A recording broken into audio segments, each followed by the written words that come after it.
नमस्कार, मैं हूं शाहीन और हमारे साथ हैं हमारे सहयोगी देवेंद्र जी। सरकार और किसान के बीच में कृषि कानून को लेकर बातचीत रुकी हुई है, लेकिन फिर भी किसानों का अलग अलग स्तर पर आंदोलन जारी है। इसी में कुछ दिन पहले किसानों ने चक्का जाम आंदोलन किया था और इसी में आगे आज 12 बजे से शाम 4 बजे तक राकेश टिकैत के नेतृत्व में किसानों ने रेल रोको आंदोलन किया है। लेकिन राकेश टिकैत जी का कहना है कि ये रेल रोको आंदोलन असल में रेल खोलो आंदोलन होने वाला है। देवेंद्र जी, क्या कहना है आपका इस बारे में? अब रेल को रोक के रेल खोलिएगा तो रेल खोलो ही होगा ना। बात तो यही है कि पहले रेल रोकिए, उसके बाद से 4 बजे के बाद खोल दीजिए, हो गया रेल खोलो आंदोलन। लेकिन दिक्कत यहाँ पे ये है, आंदोलन की बातें शाहीन जी, कि आंदोलन जो हो रहे हैं सरकार को दबाव में लाने के लिए हो रहे हैं, प्रेशर बनाया जा रहा है सरकार पर। लेकिन हमें ये नहीं लगता कि किसान आंदोलन का कोई भी असर सरकार पे पड़ रहा है। जी, सरकार पर तो नहीं पड़ रहा है, लेकिन किसान आंदोलन की वजह से आम लोगों को काफ़ी तकलीफें झेलनी पड़ रही हैं। जैसे कि चक्का जाम किया तो लोगों को आने जाने में दिक्कतें होने लग गई। अभी ये रेल रोको अभियान हो रहा है, इसमें भी काफ़ी ट्रैफिक की दिक्कतें हो रही, कई जगह पे एंट्री एग्जिट बंद कर दिए गए हैं। तो इससे आम जनता को जो तकलीफें हो रही हैं उसके बारे में क्या किया जा सकता है? आम जनता को परेशानी तो होगी ही जब चक्का जाम किया जाएगा, रेल रोका जाएगा या फिर कोई आंदोलन होगा इस तरह का, जिस तरह से 26 जनवरी को हुआ था, ट्रैक्टर परेड हुआ था। तो अगर इस तरह के कार्यक्रम, इस तरह के आंदोलन हो रहे हैं तो इसमें दिक्कतें आनी हैं और लोगों को परेशानी होनी है। लेकिन सवाल ये है ना शाहीन कि आखिर ये हो क्यों रहा है? क्या कृषि बिल जो है वास्तव में, अगर जो किसान ये कह रहे हैं कि नहीं, हमें आपका कृषि बिल मंजूर नहीं है, ये हमारा हितैषी नहीं है जी, ये हमारा हित नहीं कर सकता, तो सरकार को क्या पड़ी है कि नहीं, मैं लागू ही करूंगा, आप वापस ले लो। बात तो सही है आपकी देवेंद्र जी, सरकार को एक बार बात सुन लेनी चाहिए। और जैसे कि आम जनता को जो मैंने अभी कहा तकलीफें हो रही हैं, अगर सरकार मान ले किसानों की बात, तो हो सकता है कि आम जनता की ये तकलीफें भी खत्म हो जाएं। शायद किसान ये भूल गए हैं कि वो अपनी मांगों में और लोगों की तकलीफें देखना भूल जा रहे हैं। और लोगों की तकलीफें, किसान किसकी तकलीफ नहीं दूर करता, ये बताओ। पहली बात तो ये है कि जो किसान हैं जी, वो अनाज उत्पादित करता है और वो वही सबका भोजन होता है जी, सबके लिए करता है। सबसे बड़ी बात यह है कि वो अपने ही जो उत्पादन, अपनी मेहनत से, अपने मेहनत करके, खेतों में काम करके जो अनाज उत्पादन करता है वही उसी का दाम जो है वो क्लियर नहीं होता कि वो कितने में बेचेगा।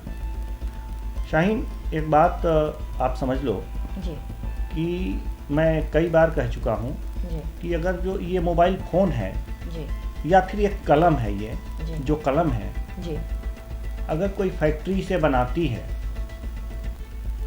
और तो इसमें कितनी लागत लगी, जी, इसमें मजदूरी, उसका अपना मुनाफा, जी, सारा तय करके इसकी कीमत निर्धारित की जाती है। जी, इसमें दुकानदार का कमीशन तक भी होता है जी, कि वो बेचेगा तो कितना उसे मिलेगा, बिल्कुल, तब वो बिक्री करता है। जी, लेकिन किसान का क्या है कि वो ये मांग कर रहा है कि जो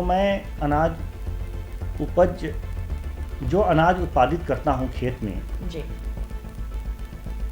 उसका मूल्य क्या हो, एक फिक्स मूल्य हो जाए, निर्धारित हो, उसकी गारंटी मिले कि आपको इतना मिलेगा, यह सरकार नहीं कर पा रही है। तो कहीं ना कहीं हमको लग रहा है कि किसान जो हैं दर्द में, अगर वो दर्द में हैं, दुख में हैं और उनकी मांग जायज है, तो आंदोलन सरकार को सुनाने के लिए, जब सरकार अड़ी हुई है तो सरकार को सुनाने के लिए ये महत्वपूर्ण हो जाता है कि वो लोकतांत्रिक तरीके से सरकार को सुनाए। तो अभी तक जितने आंदोलन हुए हैं, जैसे कि दिल्ली में इतने दिनों से आंदोलन हो रहा है, फिर चक्का जाम हुआ, फिर 26 जनवरी को भी जो चीज़ें हुई उसमें तो काफ़ी हिंसा हो गई। चक्का जाम तो चलिए शांति से गुजर गया, और मुझे ऐसा लगता है कि अभी भी 2:30 बज चुके हैं और 1.5-2 घंटे में ये आंदोलन भी ख़त्म हो जाएगा। तो अब तक तो ऐसा कुछ सुनने में नहीं आया है, तो शायद ये भी शांतिपूर्वक ही ख़त्म हो जाएगा, जैसा कि राकेश टिकैत जी ने कहा था कि ये शांतिपूर्वक आंदोलन है। तो जब अब तक सरकार नहीं सुन पाई है, तो 3 आंदोलन, 4 आंदोलन और कितने भी आंदोलन किसान करे, आपको लगता है कि सरकार एक भी आंदोलन सुनेगी? क्योंकि बातचीत भी बंद हो रखी है। ये चीज़ मैं आपको बता दूं जी कि जो सरकार है जी, वो अपने अनुसार काम कर रही है, बिल्कुल और किसानों का जो अधिकार है जी उसका प्रयोग वो कर रहे हैं। जी, बिल्कुल लोकतंत्र में सबको अपनी बात कहने का, शांतिपूर्ण आंदोलन का जी अधिकार है। अगर सरकार अपने जिद पे अड़ी है तो किसान आंदोलन करते रहेंगे, उन्हें कोई रोक नहीं सकता।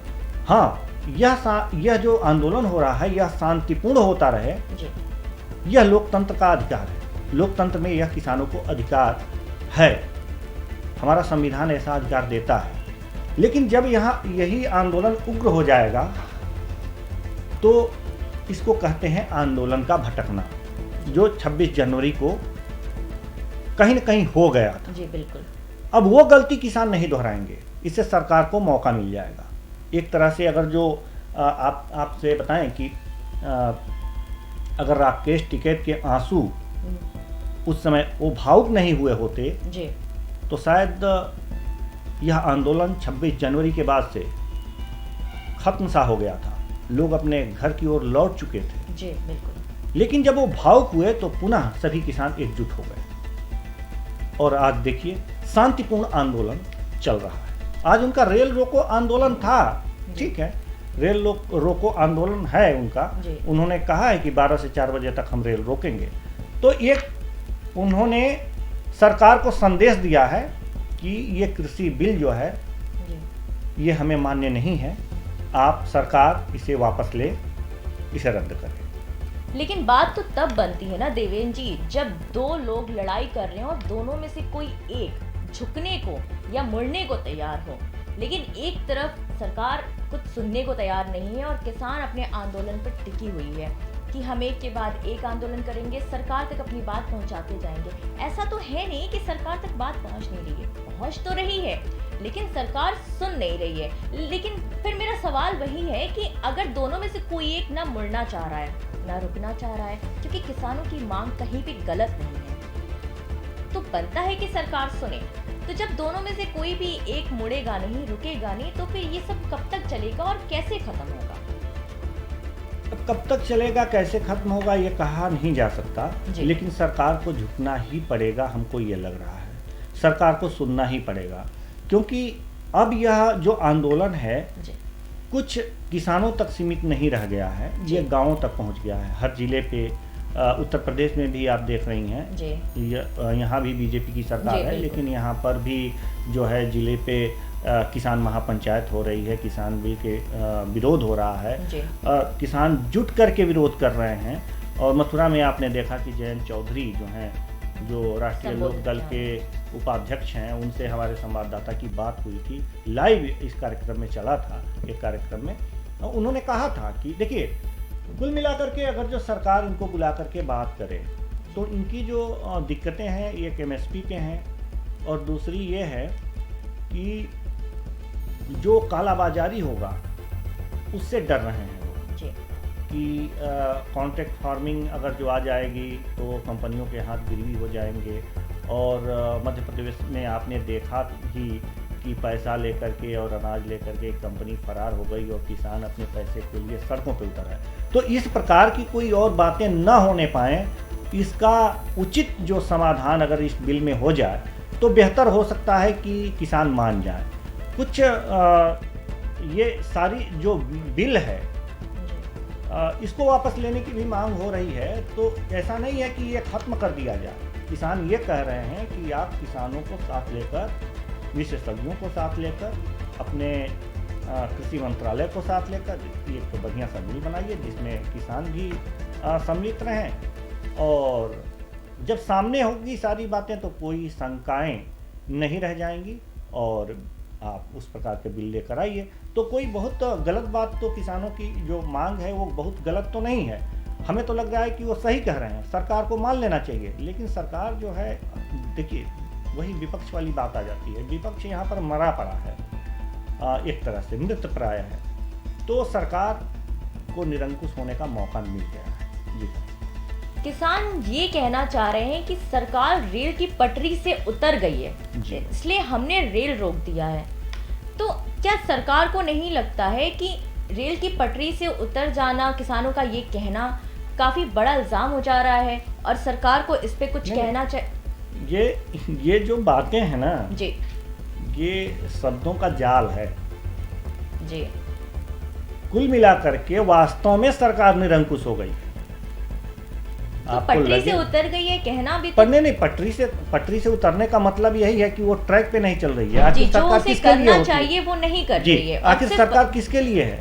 जनता के लिए है। जनता के लिए जी, जनता अच्छा, किसानों के भलाई के लिए बिल ला रही है। अभी आप ये आप मोबाइल हमें दे रही हैं, मान लेते हैं ये मोबाइल है जी, आप हमें दे रही हैं जी। मैं कह रहा हूँ मेरे पास मोबाइल है, मैं आपका मोबाइल क्यों लूँ जी? मैं इससे खुश हूँ, आपका बड़ा है इसलिए मैं ले लूँ? नहीं, रखिए। तो ये सारी चीजें हैं, सरकार एकदम अड़ गई है कि नहीं हम आपकी भलाई करेंगे। ये बड़ी अजीब स्थिति आ गई है। सही, किसानों को तो भलाई चाहिए ही नहीं ना। एक चीज उन्हें उनके पास नहीं, मेरे कहने का वो मतलब नहीं था। किसानों को जो जैसे उनको मिल रहा था उसमें वो खुश थे, तो उन्हें अलग से और भलाई देने की क्या जरूरत है सरकार को? वही चीज है ना कि किसान ये कह रहे हैं कि भाई नहीं, आपको आप जो बिल लेके आए हैं वो मुझे नहीं चाहिए। सरकार कह रही है ये आपके भलाई के लिए है, सर किसान कह रहे हैं कि हमें आप मेरी भलाई ना करिए। फिर काहे जबरदस्ती पड़े हो भाई? इसके पीछे कुछ तो होगा। किसान ये कह रहे हैं कि हम अपने खेत में अनाज बोकर ही खुश हैं, हम झोपड़ी में खुश हैं, हमें महल नहीं चाहिए। लेकिन सरकार जबरदस्ती उसे महल देने पे चुकी हुई है। तो बस किसान यही तो कह रहे हैं ना। तो हमारा सवाल तो फिर से वही है कि आखिर सरकार जबरदस्ती क्यों थोपने पे टिकी हुई है? देखिए, मैं वही बता रहा हूँ आपको कि ये अगर सरकार को यह लगता है कि जो किसान हैं उनको बरगलाया गया है जी। एक थ्योरी ये है कि सरकार किसान को बरगलाया गया है और किसानों को भटकाया गया है। वो बात समझ नहीं पा रहे हैं। तो हमारे किसान भी इतने मतलब मूर्ख थोड़ी हैं, वो भी पढ़े लिखे किसान हैं। एक दो किसान और की बात युवा किसान जो हैं हमारे, तो वो भी पढ़े लिखे हैं, बात को समझते हैं, हर चीज़ समझते हैं। उनको जो डर है, वास्तव में वो डर है, वो जो बताते हैं उनसे बातें करिए आप, तो ये निकल के आता है कि देखिए इसमें क्या है, कहीं हम कंपनियों के हाथ गिरवी ना हो जाए, कहीं ये दूसरी ईस्ट इंडिया कंपनी ना आ जाए। इस तरह की तमाम बातें हैं और उनकी बातें वाजिब है सही। कुल मिलाकर डर बैठा है किसानों में कि जिस दासत्व से वो आजाद हुए थे, कहीं वो फिर से उसी दासत्व में वापस ना आ जाएं। सही कह रहे हैं जी।